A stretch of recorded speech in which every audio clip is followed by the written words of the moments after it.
There is no shortage of dark and disturbing criminals who have committed scary true crimes all over the world.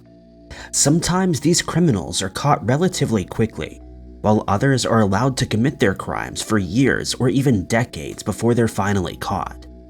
Thankfully, these crimes have all been solved, though that hasn't undone the damage these criminals caused. Number 5. There are many true crime stories with dark and disturbing motives behind them. One of the more common motivations behind these scary true stories are romances, but few expected that to be the motivation of a middle-aged woman in Belgium in the 1930s.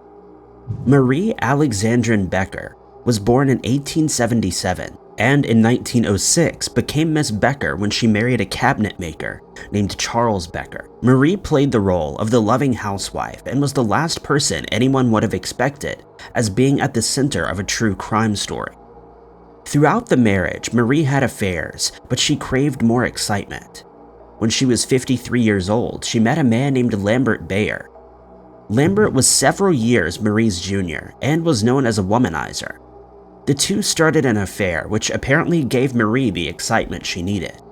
And when her husband suddenly passed away in 1932, she was able to have a more open relationship with Lambert. But once the relationship was out in the open, Marie began to grow bored. Lambert allegedly couldn't keep up with Becker, and he too would suddenly pass away. Becker earned a considerable sum of money in the form of inheritance from her husband and her lover, but she had developed a lifestyle that was expensive. Those that knew Becker would be amazed to find her at dance halls and nightclubs. She would spend money on young men, many young enough to be her son, who she would have one-night stands with. To supplement her income, she opened up a dress shop, which would soon become the center of a series of sinister, scary stories. Many times, elderly customers would come in for a dress and a chat over a cup of tea, only to be found hours later at home, passed away due to heart problems. Police began to suspect something strange was going on, but all the women had passed away due to natural causes. It wasn't until a friend came to Becker about her own marital problems that police got the evidence they needed to uncover this true crime story. The friend was angry at her husband and said that she wanted to get rid of him. It was just something said in the heat of the moment, but Becker took the comment seriously. She told her friend that she had a powder that would make the passing look like the result of natural causes, and nobody would suspect anything. Once the friend calmed down, she went to the police. The powder was actually medication used for heart disease that could take someone's life in large enough doses. Police exhumed the bodies of a number of women who had passed away shortly after visiting Becker's dress shop, and found traces of the medication in their systems. Becker had spiked the tea of her victims, and once they had passed out due to the effects, she would take whatever money and jewelry they had on their person and leave their bodies at home to be discovered. But they weren't Becker's only victims. The bodies of her husband and her lover were also exhumed. Both had been poisoned with the medication. Becker had taken out both men after she got bored of her life. In total, she was convicted of taking the lives of at least 11 people, including her husband, lover, customers, and even some acquaintances who she had offered to look after shortly before they passed away. The scary true crime story resulted in a life sentence for Becker, and she spent the rest of her life behind bars. Number 4. It was about 8 p.m. on August 24th, 1976, when a dark true crime story was uncovered in Maryland. A state trooper had spotted a car that appeared abandoned on the side of the highway. When he got closer, he realized he was looking at a crime scene.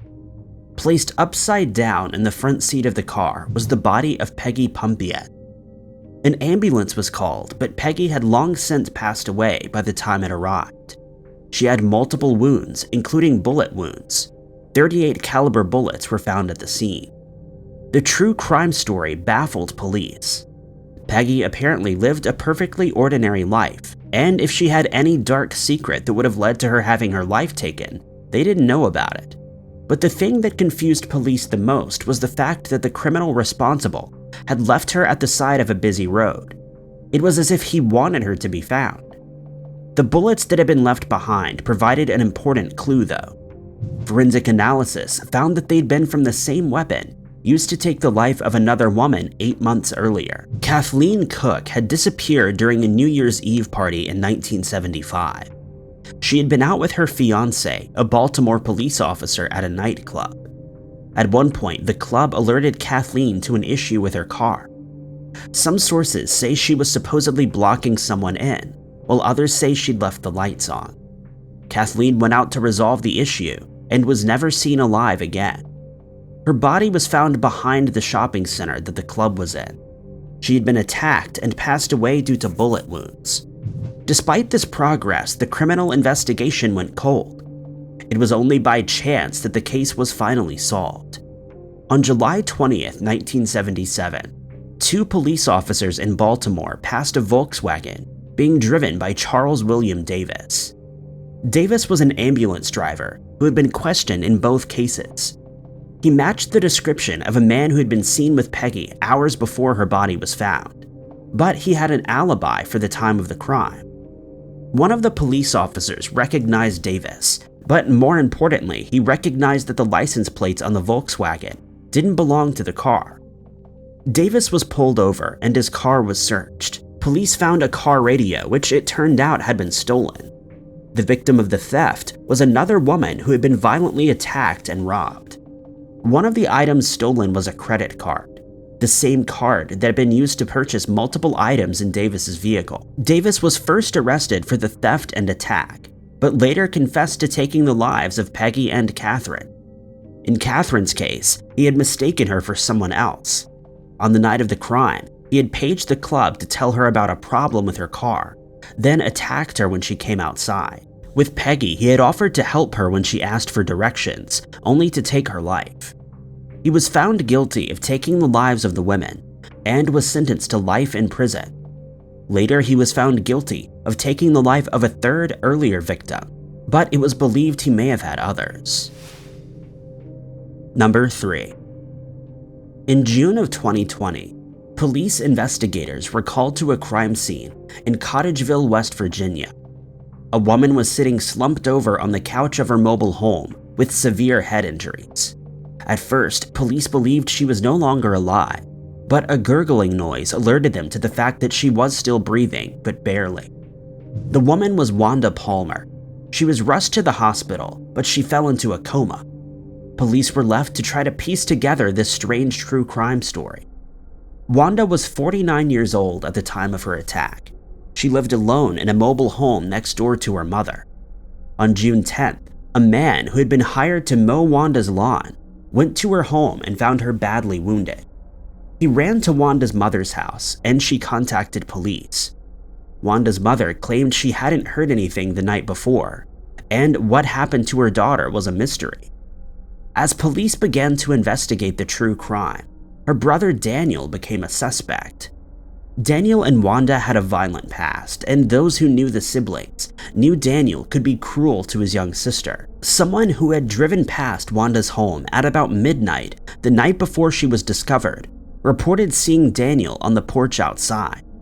Daniel denied this, and he said he hadn't been near the home for days. There was no evidence to tie Daniel to the crime, or anybody else for that matter. Wanda's home had no security footage that could explain who was responsible for this scary story, and no phone records that could point in the right direction. The case went cold until the summer of 2022.